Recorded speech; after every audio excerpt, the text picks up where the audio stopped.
Hello, and thanks for joining us for the Irish Angle, our weekly discussion show.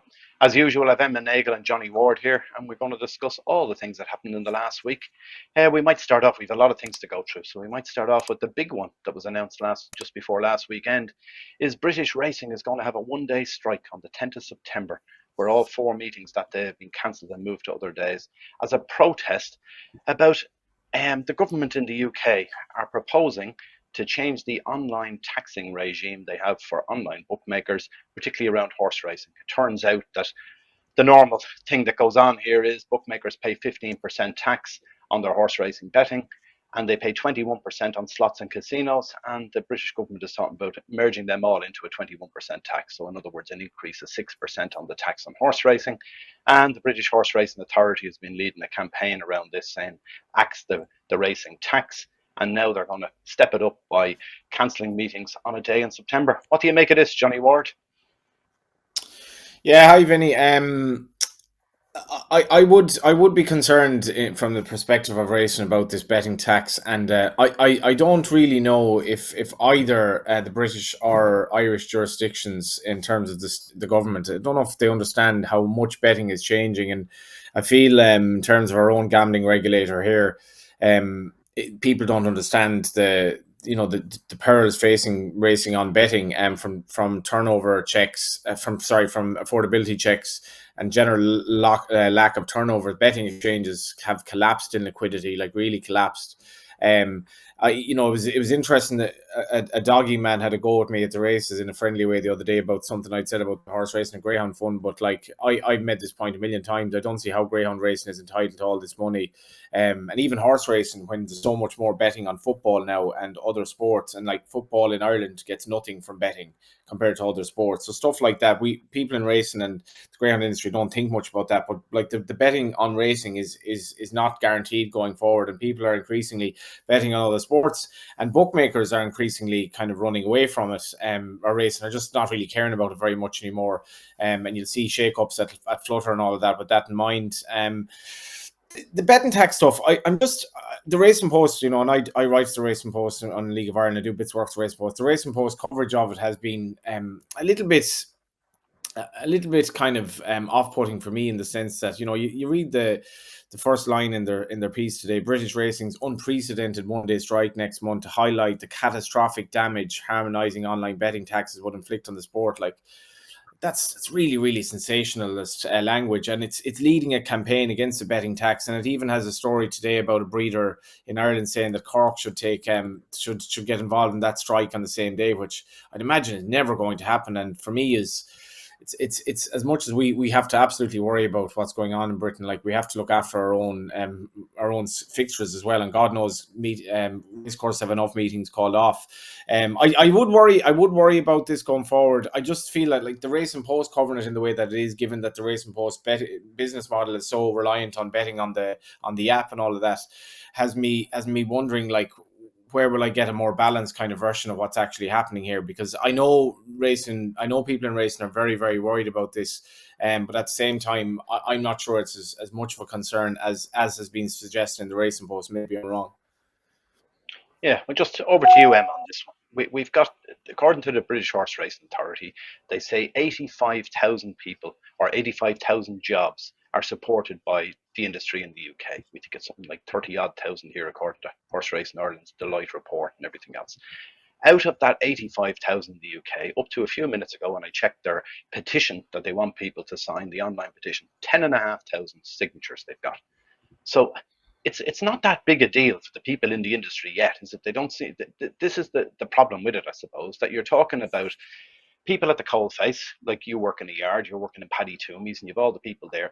It's very hard to tell those people that a tax going on a bookmaker, an online bookmaker, offshore in the sense of most of them from here, but the likes of a Bet365 or a Paddy Power or whatever it be, a Sky Bet or one of them, because they're going to have to pay a little bit more on horse racing, on their horse racing products, going to be a bit more tax, that these people could lose their jobs.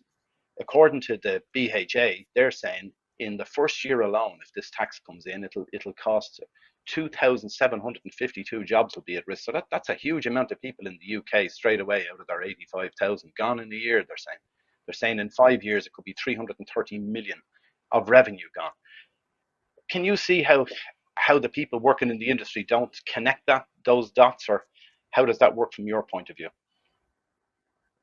Yeah, like even, I mean, I'm not going to say the majority, but an awful, working in yards and working in various jobs in racing probably won't have, won't be totally aware of what's going on. They won't have, to be honest, probably a lot of people probably won't read these articles. It would be something that interests them particularly. But I mean, it's definitely a massive worry for racing. When I saw the news of the protests first, my kind of initial thoughts were, is missing a day of racing going to affect the government? Are they going to take that much notice?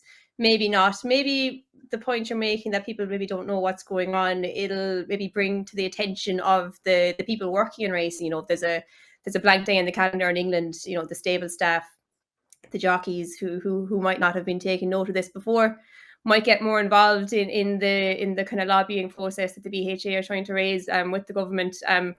It's worrying definitely for racing. I mean, I think originally they were getting taxed at 15%, and it's going to be leveled up to the other online betting at 21%, and then you add the 10% levy that they're paying to racing on top of that for bookmakers in the UK. It's going to take an effect, and kind of like what Johnny was saying, you kind of get the feeling that bookmakers are maybe losing interest in racing anyway, because it's not going to be as profitable as other forms of betting for them, so it's not their main focus, whereas once it might have been. And it definitely will not help this extra tax on top of it. So look, I find it hard to see the IHRB, HRI kind of lining up with this protest and cancelling a day's racing here, like Johnny said was called for. But look, maybe that might be the plus of the cancellation of a day of a day's racing. It'll bring it maybe to light of all the people working in the industry, more so maybe than having a massive effect on what the government are thinking. Because to be honest, I don't think missing a day's racing in the calendar is going to affect the people in government whatsoever. But it might help the cause that the BHA are trying to bring across, and get more people behind their protest here, I suppose. Yeah, I'd agree. I also think there's half a possibility here that that day, the 10th of September, is a Wednesday. We've been even a meeting in Cork. I could easily see another meeting going in Ireland in the afternoon there. I think the bookies would be clamoring for it anyway. There you go. We'll definitely go against the BHA, wouldn't it? There you are. We're not right, going to call off that meeting, but instead we're going to actually add one instead. I could see that happen though, personally. It wouldn't be the biggest shock in the world, would it? Yeah. Should they've all these early morning greyhounds and all sorts of things going on, haven't they, to keep the people in the bookies or online or whatever betting away? They've so much virtual stuff. That's right. Y'all race meeting, y'all greyhound track went to do that, where it basically went to entirely satisfy the bags type kind of model, and they get a certain amount of money, nobody pays in, and that was a sensational story as well. But like the betting on greyhound racing and obviously horse racing is changing so much, Vinny, that like it is a bit of a worry going forward. It really is a worry going forward. I've been in fairness now, I've been massively shocked at the loss of betting exchange turnover. It's really, really huge, and you'd wonder where the turnover is gone, and will it ever come back, really? And that is a worry for British and Irish racing. And is that mainly horse racing, Johnny, or is it on every sport? I presume Premier League betting on those betting exchanges is still huge, is it? Yeah, that's a good question. Now, I'm not on the exchanges at all really these days, or certainly not enough to notice that. But I'd say in other sports it's down as well, because I think some of the heavy hitters have just gone from it. But being honest with you, I don't know the answer to that. For all that, like betting on sports is fine, I think, in general. But it's amazing if you look just before the market, just before the off, and some big days racing now. Big days racing. Forget about the other exchanges, which are struggling obviously more. So Betfair, you'd be amazed at what it was compared to what it is now. I actually did a piece in Racing TV with Luke McMahon talking about this, and he was very, very much no time for what the betting exchanges have done to the sport. But it's interesting going forward, because you know the betting exchanges now make the market for the on-course, but like betting exchanges are becoming less and less relevant, and the betting ring's actually getting a bit more lively. So maybe there will be something in that going forward. Yeah, that'd be a good thing, wouldn't it, if there was a turnaround there now? Switch it back to the way it used to be. Could happen quick enough, I suppose, if they really put their minds to it. Anyway, moving on. There was a really interesting winner in Deauville yesterday. Diego Velazquez wins a Group 1 and it was his first start for the new owners. Only bought him last week. Sam Sangster and some syndicate that are going to send him off to stud in the English national stud. What a week for them. That's some touch, wasn't it, Johnny? It was, yeah. He was. I just read the piece during the week that he was going to stud, and he's an interesting stallion prospect. I think we spoke a bit about this last week. In that he's a son of Frankel, obviously, and he's from such a good family. Like I remember before he made his debut, obviously Frankel's a massive markup on Australia as a sire, but Australia had bred Browne and Point Longsdale from this dam sweepstake. So the dam, who was a good horse herself, is breeding very good horses. And Diego Velazquez, I suppose you weren't necessarily sure he was a proper Group 1 horse until he was purchased, before he was purchased during the week. But he's an interesting one for the stud, and that was a big win. And he's quite a versatile horse. Well, I was very surprised he could win over 7 at the Curragh when, he might even have needed to run a little bit, but that was a hell of a performance yesterday. Christophe Soumillon getting the job done, and he'll be an interesting prospect going forward as a sire, and he looks almost, after winning over $500,000 yesterday, he mightn't have been badly bought, Diego Velazquez. Yeah, and of course he ran in the Robert Sangster colours, which were for so long associated with Ballydoyle and Vincent O'Brien, and now Aidan has one, which is really good to see. I'm going to move on quickly because we've loads of stuff to get through. So Emma, maybe with the next one. Dylan Browne McMonagle rode a 4-timer at the Curragh at the weekend. He's gone 3 clear in the Jockeys Championship. Can he win it? You'd imagine, I was trying to find betting on it, but I couldn't find it before the show. But you'd imagine at the moment he'd have to be favoured over Colin Keane, just given the fact, Colin has his obligations all over the world with Juddmonte. I suppose Dylan's being backed by, the second biggest powerhouse in Irish racing. I suppose when Colin took the job with Juddmonte, a few Irish jockeys' eyes probably lit up a bit, saying, the jockey's title is more open than ever now. Dylan Browne is young, hungry, ambitious. And he's got to be favoured now for it. He's riding out of his skin. That 4-timer took him in front of Colin, and I'd say I think I saw betting for at the start of the year and Colin was odds on, but I'd say the betting could be massively reversed now. Like even we saw on Saturday, Colin had to go to the UK to ride for his retainer, where there was 2 Irish flat meetings on. So like you'd imagine the power behind Joseph O'Brien stable. And any high profile spare rides that Dylan Browne tends to get as well. If I was betting now, I'd probably bet on Dylan Browne because the momentum is kind of behind him, and just the fact that Colin isn't always available to ride in Ireland as well would probably mean to say it could be fairly hard to peg back Dylan out at this stage. There's a fella Tremor. Vinny, a friend of mine, Nick, he's a veteran racecourse, I suppose you won't mind me saying, but he was trying to we were speculating. Dylan Browne had 5 winners on the day, and he'd still 2 rides to come. One of them actually went off odds on, and he was trying to speculate what was the most a jockey ever won in one day in Ireland. And he said, I remember Lester Piggott having 5 one day because I backed the 6th and it lost, so I still remember that. But he was like, it could have been the day where he had 6, even 7 winners. And I think what Emma's doing as well, he will get a lot of outside rides. Like you look at Saturday, this thing will gather momentum. And I asked him about it afterwards, and he was he gave the right answers. But I'd say he's very hopeful that he'll have a big shout. Yeah, of course he rode a winner for Willie Mullins as well, which is interesting too on the flat. The other thing there is that if Billy Lee is out, of course, that changes the whole complexion of this. But he might be back fairly soon, Emma. Would he? You're saying he's back riding work, is he, in Paddy Toomey's? He came back riding out a day or 2 there last week. I'd say he's hopeful to get back in the next couple of weeks, kind of pending his medical reviews and stuff as well. It was a pity for Billy because he's been the one chasing down Colin's tail for the last few seasons, and it would have been wide open for him. I'm not sure what the difference was when Billy got his injury that day, but it was relatively close enough that Billy thought he might have had a chance at doing it. He's obviously missed a few weeks now, fallen miles behind, so it's not going to happen for him this year. But you'd like to see him getting back as soon as possible, because he's a brilliant jockey and he seems very determined to get back. I know he's been keeping very fit and gotten back. I look, he recovered, I think, a lot faster than most people thought he would at this stage even. So hopefully he'll pass his medical when he goes there shortly and be back on Irish race courses soon, because you'd miss him. I know Paddy definitely misses him riding the horses because it's that bit of reliability. Obviously you have very good jockeys falling in behind with the likes of Colin Keane and Chris Hayes and things have been riding winners for Paddy, but Billy's brilliant, and yeah, looking forward to getting him back. Great stuff. And one last thing on this, Johnny. Did Colin Keane make the right move going to Juddmonte? It hasn't really been for him, with the exception of Field of Goal, which is obviously a superstar, but the rest of the Juddmonte horses don't look anything special. And he's been heading off to the UK, riding losers when he could have been riding winners at home. There was a Ger Lyons race last week. Ger Lyons had 3 runners in the race. He had to ride a Juddmonte one, and the other 2 finished first and second. Do you think it's been a good move? It's early days, but it was an absolute no-brainer for me to ride in big races in England on Saturdays. Like, Colin's been there, done that with the title. He's had a little bit of bad luck with the suspension and all of that, but absolutely wouldn't doubt for a second he made the right move.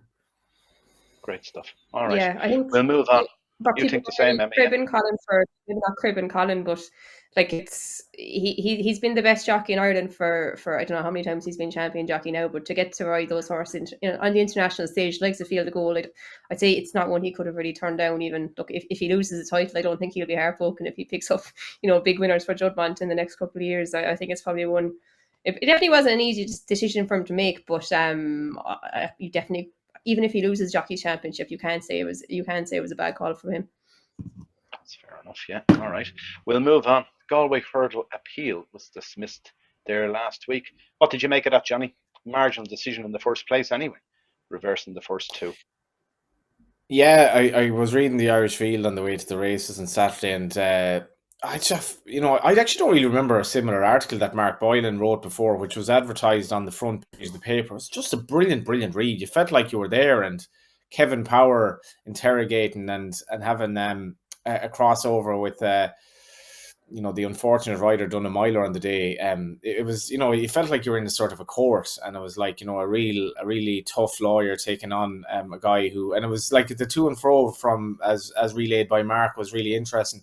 It was a compelling story because by all accounts, Gordon and Noel Mead, 2 proud Meadmen, are good friends and all of that, and they seem to have carried themselves with real grace and humility in the whole thing. And it is a Galway hurdle. Like, Noel Mead on the verge of winning a Galway plate into a Galway hurdle over the course of 12 months was a big deal.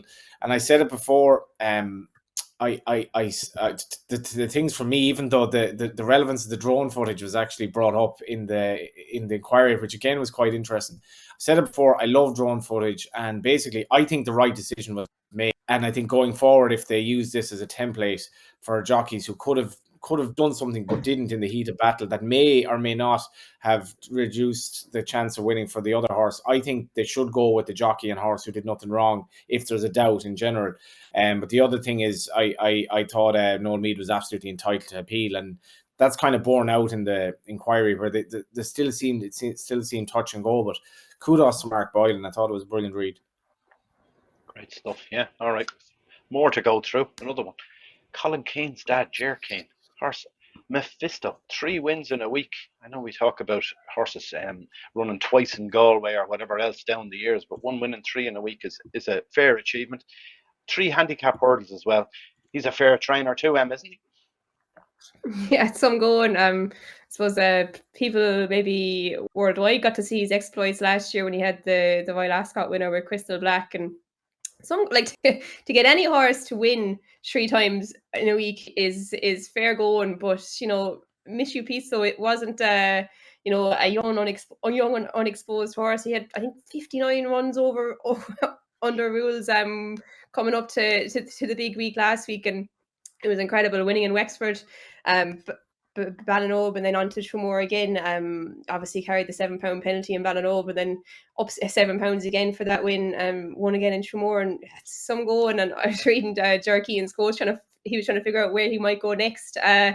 Look, whether he'll still be well handicapped after this week is something remains to be seen, I suppose. But they probably maybe might have thought he was massively well handicapped coming into the week anyway. Like, he had plenty of runs. I think Ger said he was running over a longer trip one day and made a mistake when he should have won, but brilliant for connections. And yeah, you can just see that those smaller trainers in Ireland can pull big ones out of the bag. It must have been some thrill for the owner getting 3 wins in the week like that. And whether or not he'll stay over hurdles now or go back onto the flat, I think Ger was saying he kept him a small bit for himself on the flat, but definitely a horse in the form of his life. And maybe you wouldn't often see horses being backed out again and again and again so quickly, but definitely worked for this fella. He's a hardy little horse, I'd say.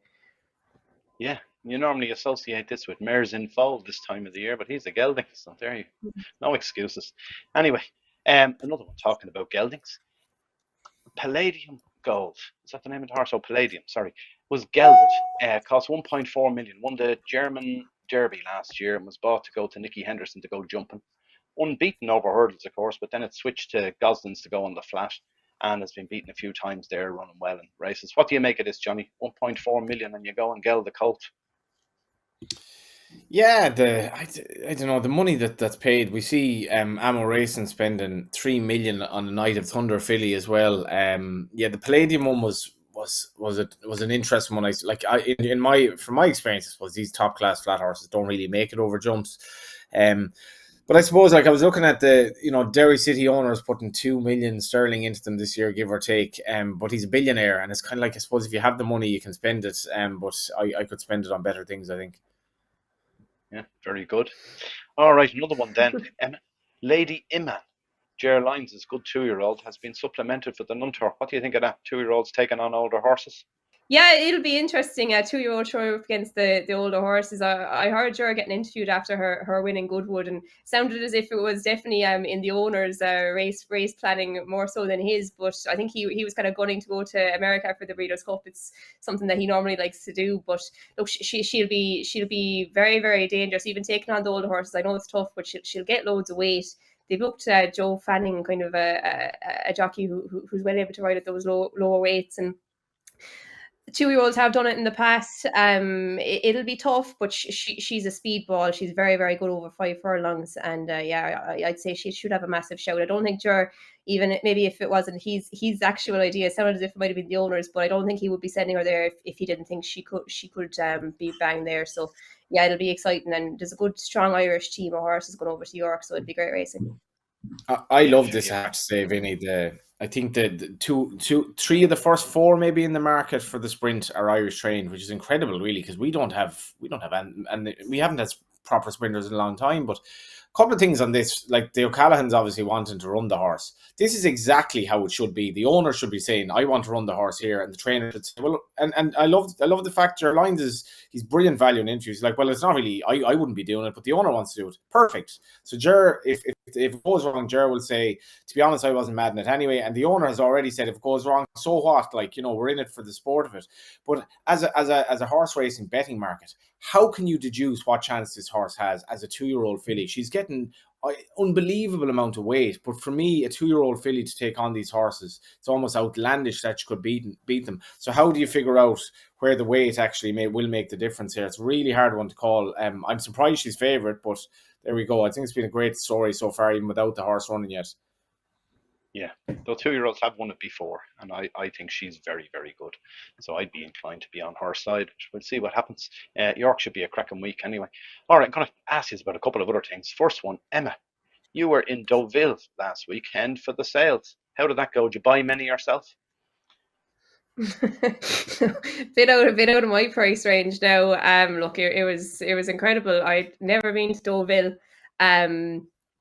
Beautiful place, first of all. The racetrack is right beside the sales complex there. It's absolutely fantastic. If anyone was looking for even a long weekend away, like it's about 2 hours from Paris. The weather is fantastic. The racecourse is just really relaxed, kind of very French, I suppose, is probably the best way to put it. Like you don't need your top and tails to go in the door. It's all relaxed and beautiful weather.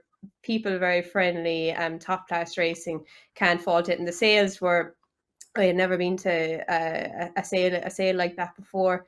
Probably some of the cream of the crop of the yearlings, and like the money was was mouth watering, I suppose. It just finished up this morning. I came back yesterday, but like you with Godolphin spending over 7 million.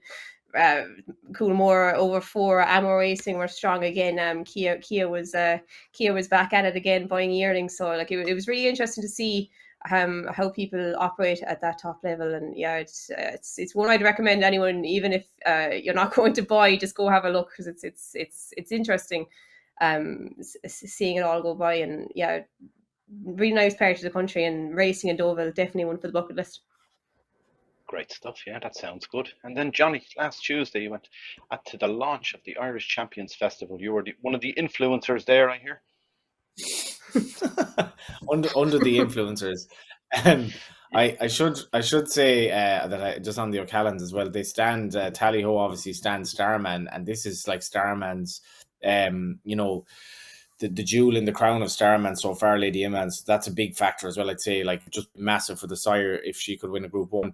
The Leopardstown launch was an intriguing experience because it was on in the Leinster, which is a pretty plush hotel in one of the nicest parts of town in Dublin.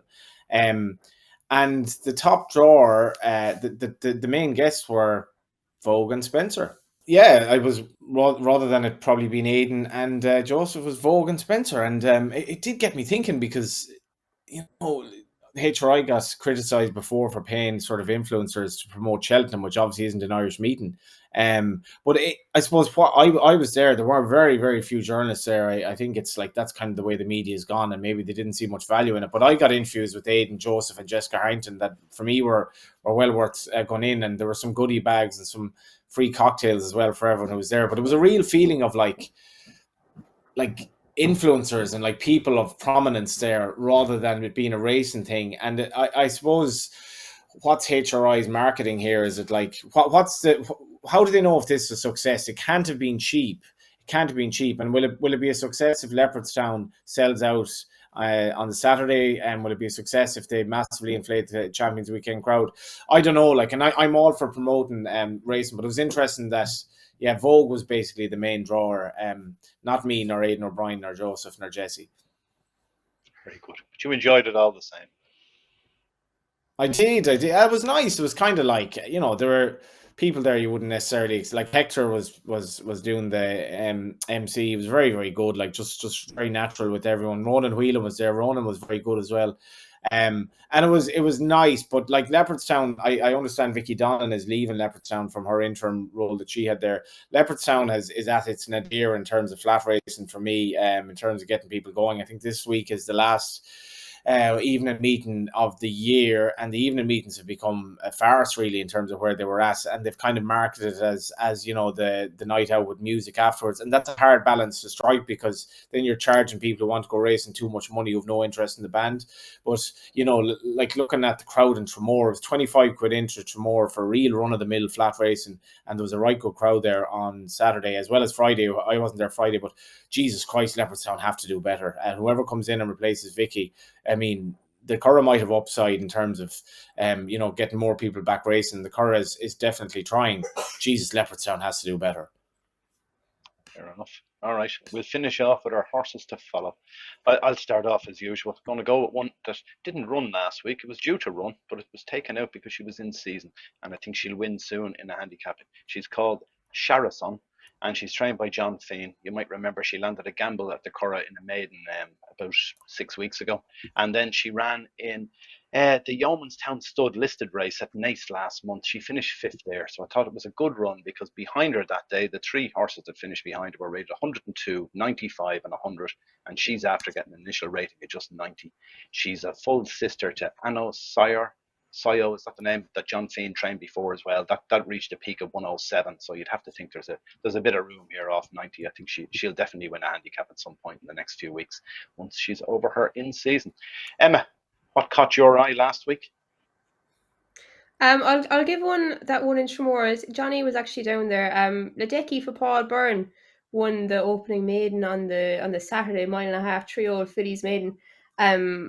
She was very impressive, I thought. She kind of pinged around and did her own thing, and I kind of thought as if something might come and challenge her, and she just took off again. She's a tiny little filly. Johnny probably saw her in person down there, but she's really, really game. She's tough, and she just loves racing, and she's improving all the time. So I'd say she should be a fun little filly to follow, and even her jockey is definitely one to follow now. I'd say everyone who's raced at this stage has taken note of Nicola Burns, but I just thought she's been really, really been catching the eye in the last few weeks, and I thought the eye that she gave was brilliant. Like, she got the to make all around Tramore, she got the fractions exactly right. She could have easily gone too fast, but she did everything perfectly, and she's a real rising star of the way. I just had to look at how many winners she's ridden there. earlier on in the race to be champion apprentice. I think she's only 16, maybe just 17. Like, it's her first season riding, and she has been a standout, I think, and she could be the next big lady rider name in racing. She has done very little wrong, and she's being used by some of the major stables in the country as well. So Johnny probably interviewed her on the day, but I think she could be definitely a star. Yeah, Yeah, on that, Vinny, you should mention her. Nicola's only, I think she only did the leaving cert this year, so that would make her 17, 18, 19, give or take. And her dad Robbie's obviously been a big influence, but like Nicola, without you're not trying to big her up too much here now, but like I've been following her kind of this year because I've been at a lot of the meetings. She would have been at a bit of Dundalk and that, and like it's just very clear how much people value her as a jockey, and she just carries herself very well. But she's becoming a sporting individual with massive potential now in terms of actually marketing herself. You see how well Rachel Blackmore did out of her career outside of racing in terms of like getting people on board to back her. Like Nicola can absolutely become the poster girl now for female jockeys in Ireland, and she can become that flat jockey that we've been waiting for a long time. And maybe I am asking too much for now, but she's very, very talented. And even if she only develops into a decent jockey, which I think she'll be better than that, she has a lot going for her in a male dominated sport, and she get that horse very good ride. As Emma says, Ledecky is very, she's out of Fresnel, who herself was small, and she's by Wooden Bassett. So Wooden Bassett was standing for 150 grand when she was bought for sort of half that, and she was bought with I think with the hope that she would grow, which she hasn't really grown, but at the same time she's actually quite good, and they bought her for 75 grand, and she's a great pedigree. So it was an interesting one for Paulie to cross the meetings double on Saturday, but I was impressed with her. She's a great attitude as well, for all that she's obviously small. All right, I agree with you about Nicola Burns. The thing that's interesting here, just around girls riding, is we talk about the glass ceilings for women and all sorts of walks of life and everything else. But when a girl comes along in horse racing and she can do the job, everybody latches onto her. There's no discrimination here at all. There wasn't with Rachel Blackmore, and it's the same with Nicola Burns. She seems to be first name on the team sheet for a lot of these handicaps recently, even bigger races. Everyone's looking for. Anyway, Johnny, what about your horse to follow? Yeah, I think if anything, there's actually positive discrimination in that sense, where people want to get Nicola Burns riding their horses, and because they want to be part of that story as well. And I feel that she's carried herself so well that she just does her talking really on the horse, and she's learning all of the time as well. And I think people get a great kick out of being involved in her riding, because she's a nice person, and she's a young woman taking on the world early on and doing very well. So hopefully she'll have a great career. My horse follows actually Zaran. I got a lot of well, certainly a few messages in after the 327, the Royal Whip, about some of the riding in the race. I thought it was like, I don't remember a horse being placed at 300 to 1 before, but Tangapore under that man Shamie Heffernan held on for second, and Shamie's job, I presume, in the race was sort of to make it a good sort of pace for Zaran to aim at. Like Los Angeles, for all that the race didn't really work out, I thought he was disappointing, to be honest. But Zaran, it's interesting, Johnny Murtagh speaking about what he might be going forward. He's still a bit of a blank canvas over middle distances. He looks a lovely, lovely prospect. I'd love to see him in something like the Champion Stakes. Great stuff, Zaran. Good one as well. Nice horse too. I saw that win. Anyway, thanks for watching. Do gamble responsibly, and make sure to subscribe to our channel if you haven't, and press the little like button if you enjoyed the show, if you got this far down it, because it's a long way in now. For 3/4 of an hour you've stayed on. Fair dues, yeah, and we'll be back again next week with more of the same and all the talk about York, which should be fascinating week's racing. Thanks for watching. Bye for now.